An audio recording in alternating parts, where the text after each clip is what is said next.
Welcome to Real Estate Raccoons. Today we're talking about condos making a comeback, more than just a comeback. We're talking about surging sales, but also rising inventory.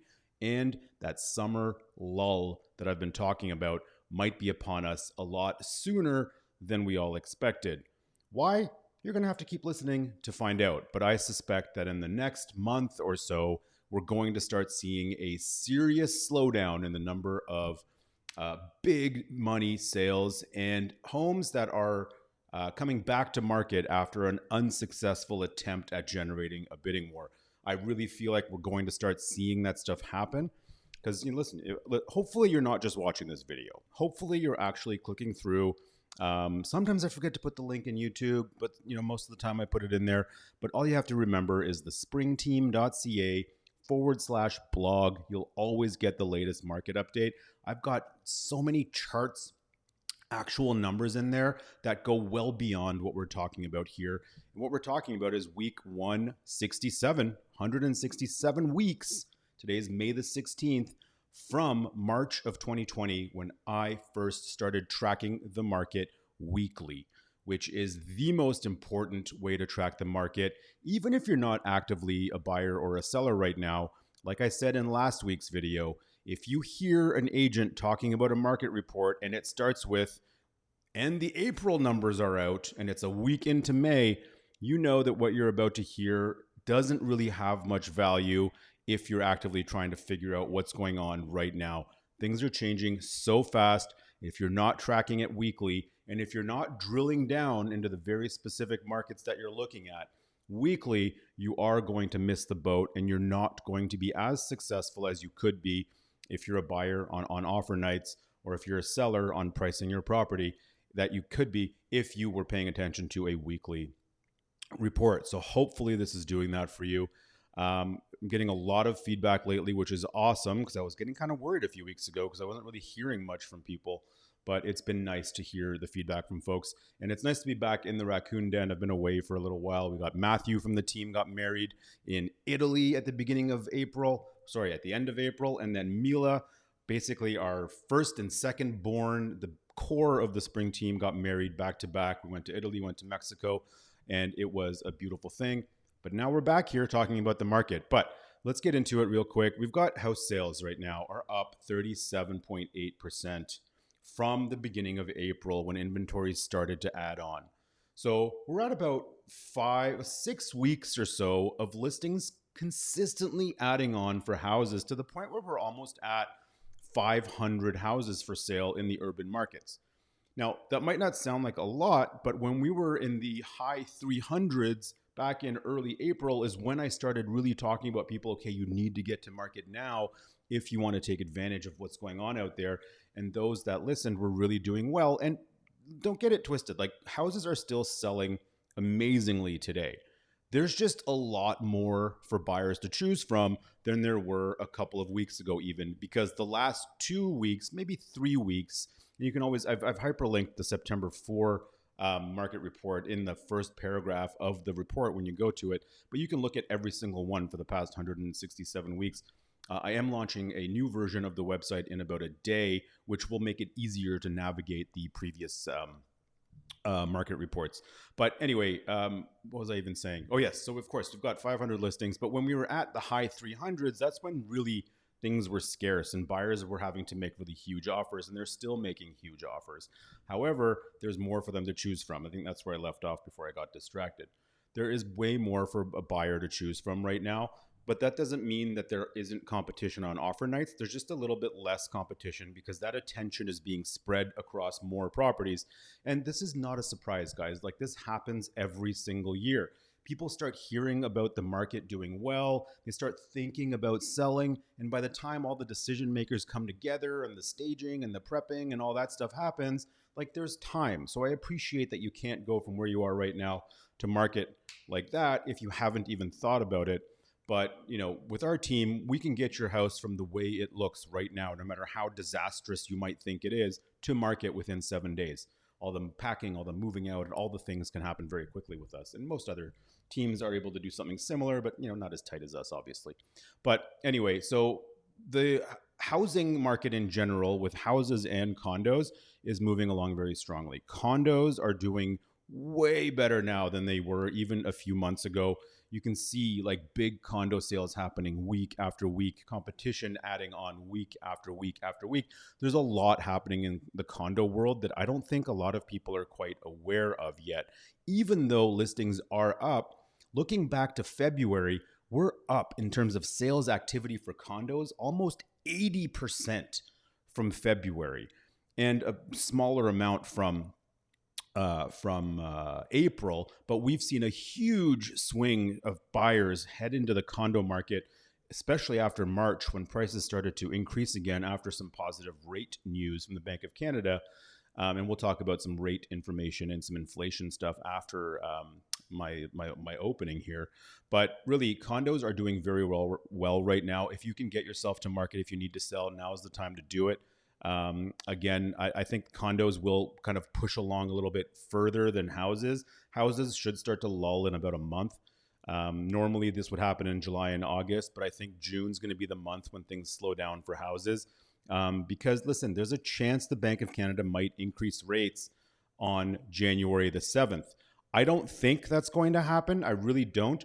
But inflation, like we've said before, is not as exciting as it might seem. Like we had some positive news with inflation. However, I mean, you've got a lot of stuff happening throughout the states right now. Most importantly, some new laws that were passed in the state of Florida that essentially eliminated a big chunk of the labor market there. So there's nobody to pick the oranges and the watermelons and all the other things that come out of Florida. Between Florida and California, like without them, our fresh fruit supply is pretty much nil. So I could see prices of food kind of being pushed up over the next little while if this becomes a prolonged issue. We haven't really seen much of an impact of the oil production situation that we talked about a few weeks ago. I've hyperlinked that in the full market report as well. I assumed that oil prices would react by, if you cut that much production, I expected oil prices to start edging up, and that really hasn't happened yet. So we'll see. I'm hoping to have some more positive numbers in terms of the inflation numbers ahead of the mortgage rate announcement or the Bank of Canada's monetary policy announcement on the 7th of June. But if there is an increase in June, you can pretty much guarantee that the lull will begin almost immediately. So if you're in a position where you need to sell your home, like you need to be on the market like right now, because I'm not sure what this summer holds. But again, like take all of this information and understand that this isn't some sort of doom and gloom scenario. Like I firmly believe that the bottom of the market is well behind us right now as of December of 2022 when things were like feeling really bad and negative out there. But since then, there's been a lot of positivity, a lot of good news. People are still spending money in general. They're going on vacations. They're doing things. Now, I don't know if all of this is going to catch up to people. I don't know if people aren't paying attention to their bank accounts. I don't know if people are truly understanding the impact of their increased mortgage payments. But a lot of people aren't on flexible payment variable mortgages, like flexible they're on fixed payment mortgages. Like for example, like my mortgage hasn't really changed in terms of the amount since I entered this mortgage 2 years ago. But I'm certainly not paying any principal off right now. It's just the majority of the money that I pay every month is going to interest. So a lot of people are also in the same boat. So I think that the fact that rates are going up, I think a lot of people tied to people's monthly payments immediately increasing a little too broadly, because that's not happening across the board, because there are different types of mortgage products that are reacting differently to these interest rate increases, not to mention banks extending amortizations to allow for people to be able to manage their debt. And, somebody in the comments the other day was saying something about we're turning into a communist country. Like, it's just such a strange thing to say when you're talking about banks helping homeowners out. Like what would you rather happen all of a sudden? Have like a whole bunch of people default on their properties and then create this economic disaster in one of the biggest cities in the world? Like it's not a realistic thing to happen. I really don't think that that's in the best interest of anybody. The bank doesn't want to own all of these properties that they have to turn around and sell. Like they're interested in collecting their monthly payments for the next 30 years or however many years it happens to be. So honestly, we're right where we should be, and the banks are doing right what they should be doing for homeowners to help them get through this stuff right now. So anyway, back to the whole topic of inflation, which we haven't really talked about in a while. What could cause inflation to come down is all the things that have been happening, right? Supply chains improving, blah, blah, blah. But there's all these external factors that are causing inflation to really not come down as quickly as the Bank of Canada had hoped.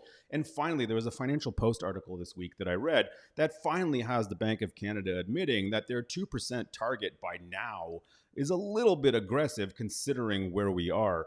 So I really think that the Bank of Canada does have another rate increase up their sleeve.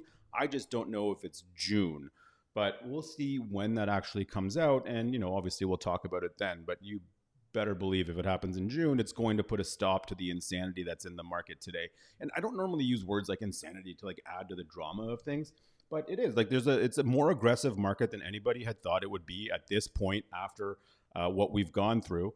And 2023 should have been a relatively calm year, but turns out people love Toronto real estate and they will keep buying it. And of course, we have the mayoral race coming up now with, I don't think it's over like 100 nominations out there. There are 100 or so people running. We've got our good old friend Kevin Clark from Scarborough still tearing stuff up out there. He disrupted a debate at the food bank yesterday. And honestly, I love that guy. I mean, he's got some issues that I hope he gets help with, but that guy's real, man. I love that guy. He's been making noise for a long time. He's been running for mayor for like 30 years. But anyway, look him up. You'll learn a lot about him. Might even tag him in this in the article. But then we got Giorgio Mammoliti, who's basically on the wrong side of every political decision you can have. Every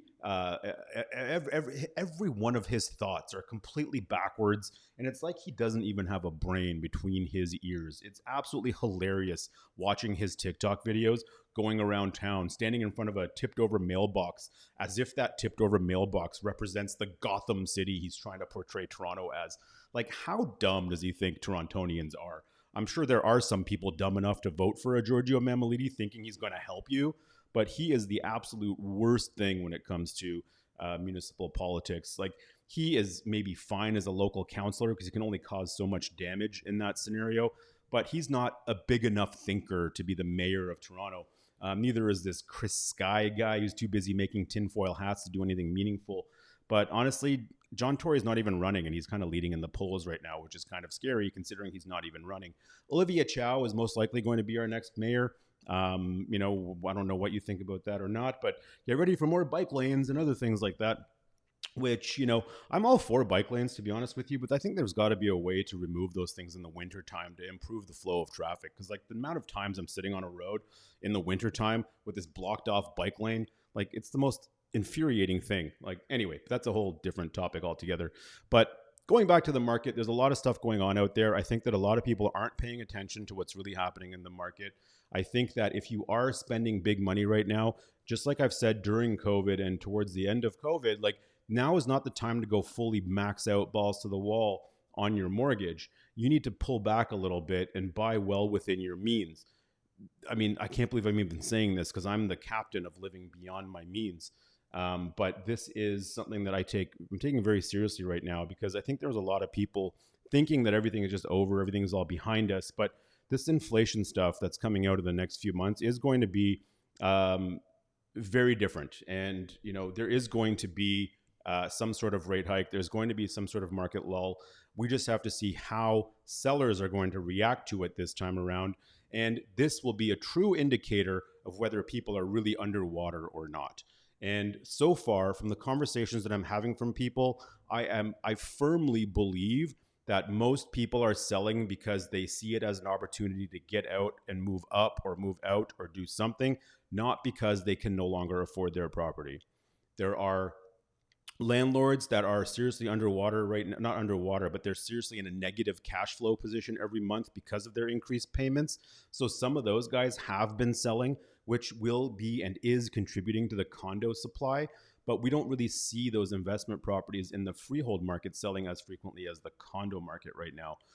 But with all of that said, those end user friendly, those 2-3 bedroom condos, a little bit larger, designed for people like that might have families or just want more space, those are doing very well right now. But so are the entry level affordable ones. Cheapest condos that were selling in Toronto last week were in the 400s, all the way up to over 6 million.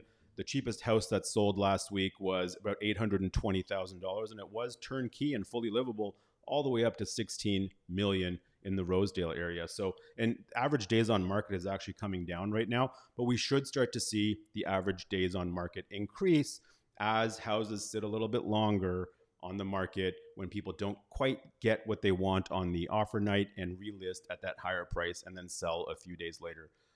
So will there be a price adjustment going forward? Maybe, but I really don't think it'll be enough to warrant any sort of waiting. You're not going to like outsave the pace of the market. So if you can't afford a property today, you're probably not going to be able to afford a property tomorrow. I'm not trying to be like mean or harsh when I say that, but outsaving the market is probably a pretty poor strategy, because usually those people that are they're trying to save to get that property that they really love, they're missing on those lower steps on the property ladder that they could jump into and help the market do what it does to help them build some equity to get into that next one and the next one and the next one. And the window between properties is going to be different. Like if the market is booming, you're going to be able to jump from one property to the next bigger one a lot quicker than if the market is not. But I think that it's a huge mistake to try and save a bigger down payment to get that bigger property. I think it's better to use whatever money you have to get in wherever you can, and then save after that a little bit less, obviously, because you have more expenses with the property, but also allow the market to build more equity for you while you do that. So maybe, what's the word? Bite the bullet, whatever the word is, and get into that smaller property. And I think a lot of people that complain about smaller condos, like, oh, I don't want to live in a 450 square foot shoebox. They've never really been in one of those units to see what they're really, really like. So I would ask y'all to open your minds a little bit and get a little bit more flexible with that first property, because you'll get into that one you really, really love a little bit quicker than just saving for it. Unless you've got a huge job and you're able to pack away 5 figures every month, that's a different story. But anyway, thanks so much for listening. Condos are coming back. We've got sales booming, but we also have inventory booming. So it's not necessarily a great thing, and there will be a lull coming soon. I don't know when. If you know, let me know, but I'm thinking it's coming sooner than we thought. But again, the fall market should arrive sooner, maybe August, maybe earlier in September, where sales will pick up again, unless we have some major economic news to talk about, from inflation to interest rates to whatever the hell is happening everywhere else in the world, from Russia to Ukraine to China to everywhere else that affects what we do here. So thanks so much. Comment below. Make sure you're subscribed. And I haven't put a link to actually subscribe to my newsletter, so you get this emailed to you, so you don't have to search it up. So thanks again. Ara Memorian out from the Raccoon Den. Have an amazing Tuesday.